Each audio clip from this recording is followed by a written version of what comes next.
What's up guys, Jeff Cavalier, AthleanX.com. Today I'm going to show you how to master one of the most important biomechanical joint actions that you can. And it doesn't matter whether you're training your lower body or your upper body, because a lot of upper body movements will require that you know how to hip hinge.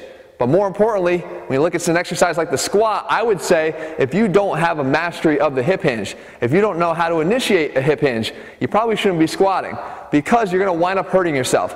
Those that can't hinge at the hips properly basically send all the stress into the joints that can't handle it. And when you understand that the center of gravity is your pelvis and it's built to be able to handle all of the stresses that you put on it from above and below, then you realize how important the hip hinge is. So here's all you have to do. I actually covered this tip on Instagram the other day. If you haven't followed our Instagram page, you can do that. It's AthleanX, at AthleanX here. Do that because I put a lot of different content over there. I try not to be too repetitive. But here, I got a lot of questions if I could actually cover this more in depth, so I'm actually doing that now.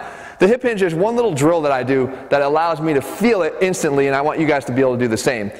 When we look here, first of all, where are we talking? Well, right here, these lines that come down here, you can imagine where they go, okay? They come down here and they kind of head south. They're at this angle and they're at this angle here. We all have them, doesn't matter how fat you are or how lean you are, we've got this angle here between our thighs and our torso. That's where we want to be able to focus on, and we could do that with our hands. So I'm going to get in here. This is a bear squat machine. This machine is one that we actually used to use in Major League Baseball. It allows for hands-free squatting and not having to have the bar across the neck. And again, for a pitcher or an athlete, we might not necessarily want to have that in season. So, but for me, it allows me to hands-free demonstrate something to you. So when I get up here, what I'm looking to do is put my hands in those creases. Okay, I rest the base of my hand, my pinky all the way down to the base of my hand, right in those creases. And my idea is I want to squeeze my pinkies between my lower abdomen and my upper thigh. If they're on that crease, the first move that I want to do is squeeze them together, okay? Make the hand ultimately disappear in that crease from here. Okay, so I'm going to hold on with one hand, demonstrate on one side. So what I want to do is make my hand disappear in like this. Okay, now it's totally engaged, and then come up and out of it. Okay, here, it's totally engaged and up and out of it. If I didn't do that, if I didn't hinge first, if I bent at the knees, I bend, you can still see there's nothing going on here. Even if I try to hinge late, I'm not getting in there enough to cover the hand, to cover the pinky. And what we're doing is we're placing all that stress down into the anterior knee, to the kneecap, and to the ankles. They're not built for that. The butt, the hips are what are meant to do that. So we'll do a few more. I'll pull up here, come down, and I'll put my fingers right in here, up,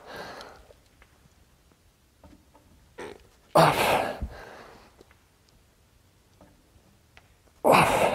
You see the chest remains up and out, but your back isn't straight. Your back's straight, but it's not angled straight up and down. Your back is angled instead here forward, but it's straight. It's not rounded. Right? The other thing that we'll do, this is a home exercise tip, and I stress home because you might want to drop your pants for this, literally.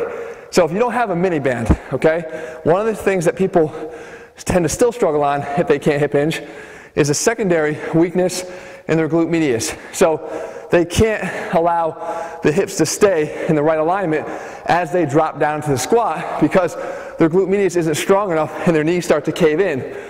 So if you don't have a mini band, you have elastic in your pants, you can drop them down like this, just below your knees, push out against the elastic of the waistband, and then do the hip hinge. And now, if you're somebody that deals with knee pain when you squat, if you combine these two movements together, the resisted movement at the knees and also the hinging of the hips with the hands, you're going to feel no pain in your squat. Likely it should all be gone because you just restored the normal mechanics and placed all that load into the glutes that are meant to handle this in the first place. Again, home exercise tip, guys.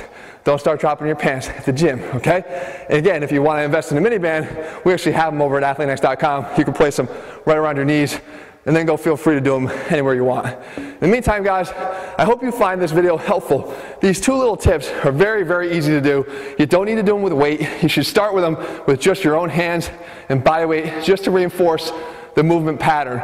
Once you master the pattern, then you can start to add weight. And don't jump into your heaviest weights. Own it at every step of the way up to that point. You probably wind up seeing not just pain-free legs, but also better gains. If you're looking for a program that puts the science back in strength, head to athleanx.com right now and get our Athleanx training program. In the meantime, if you found this video helpful, leave your comments and thumbs up below. Let me know what you want me to cover here, and I'll do my best to do that. All right, guys. See you soon.